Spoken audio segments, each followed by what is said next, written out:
All right, so go through my ingredients, your ingredients. You've got napa cabbage. We've got gochugaru, which is the red chili pepper. And then this is the fermented baby shrimp. Ginger, garlic?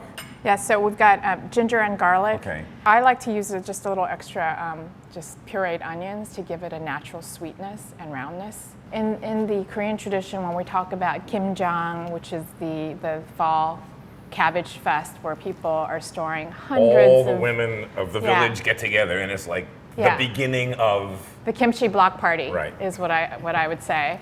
So and it's famous because back in the old days before refrigeration, this was the only way that you were going to ensure that you had vegetables. Yeah, with hundreds of cabbage fermenting in your backyard, you know. And so what we're making today, we're just making a quick common type kimchi, and it's called mak kimchi, which really literally means common, like just throw it together kind of. We have a half of the napa cabbage. What I'm gonna do is just cut off the core. And I've given it just a light rinse and just kind of made sure that there's no grit. So I'm gonna cut into kind of these square shapes. They're 1.5 by 1.5, 2 by 2. You can enjoy this in about 2 to 3 days. That's fast. Yeah, so it'll be super fresh, and then it just continues to ferment as long as you want. And you keep it in the refrigeration at that point. In the old days, you're talking about in the old days in Korea, so part of that festival was make the kimchi, place it in these big earthenware containers, and then in the ground. Right. That's how it was kept cold, the way so many, cultures before refrigeration, that's what they did.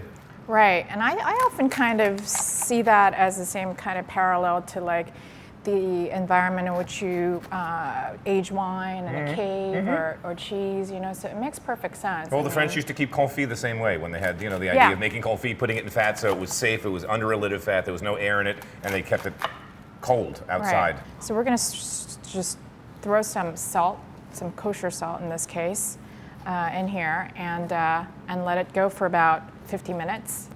All right, so an hour later in TV time, and you can see it looks different. Right.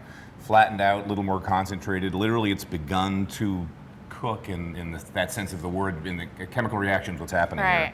When you taste it, what you want is like a little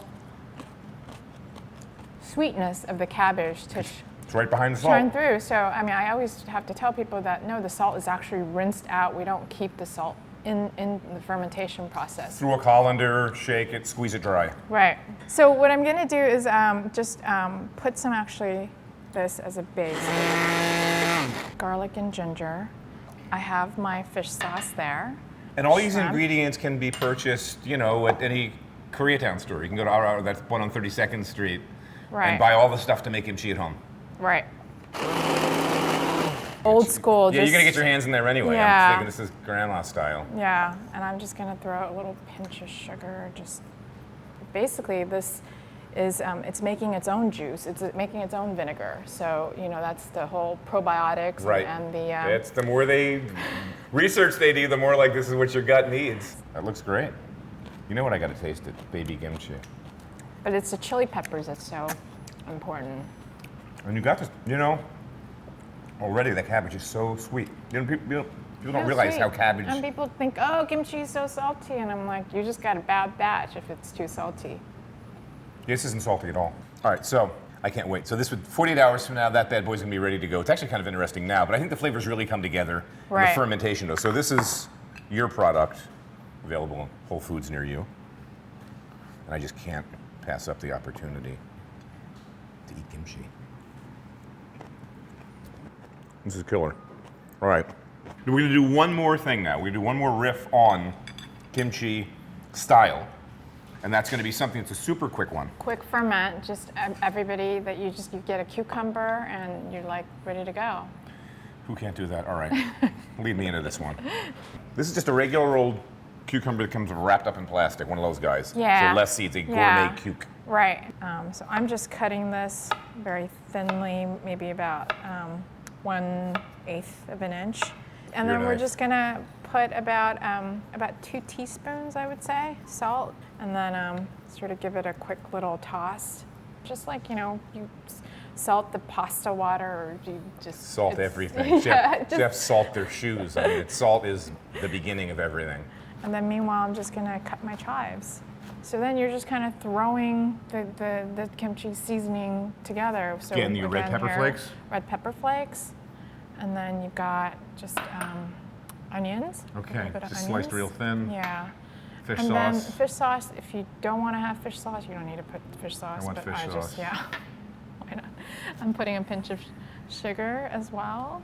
And then you just throw this pile of the in. chopped chives. Yeah. And again, you just let this, sit another 5-15 minutes.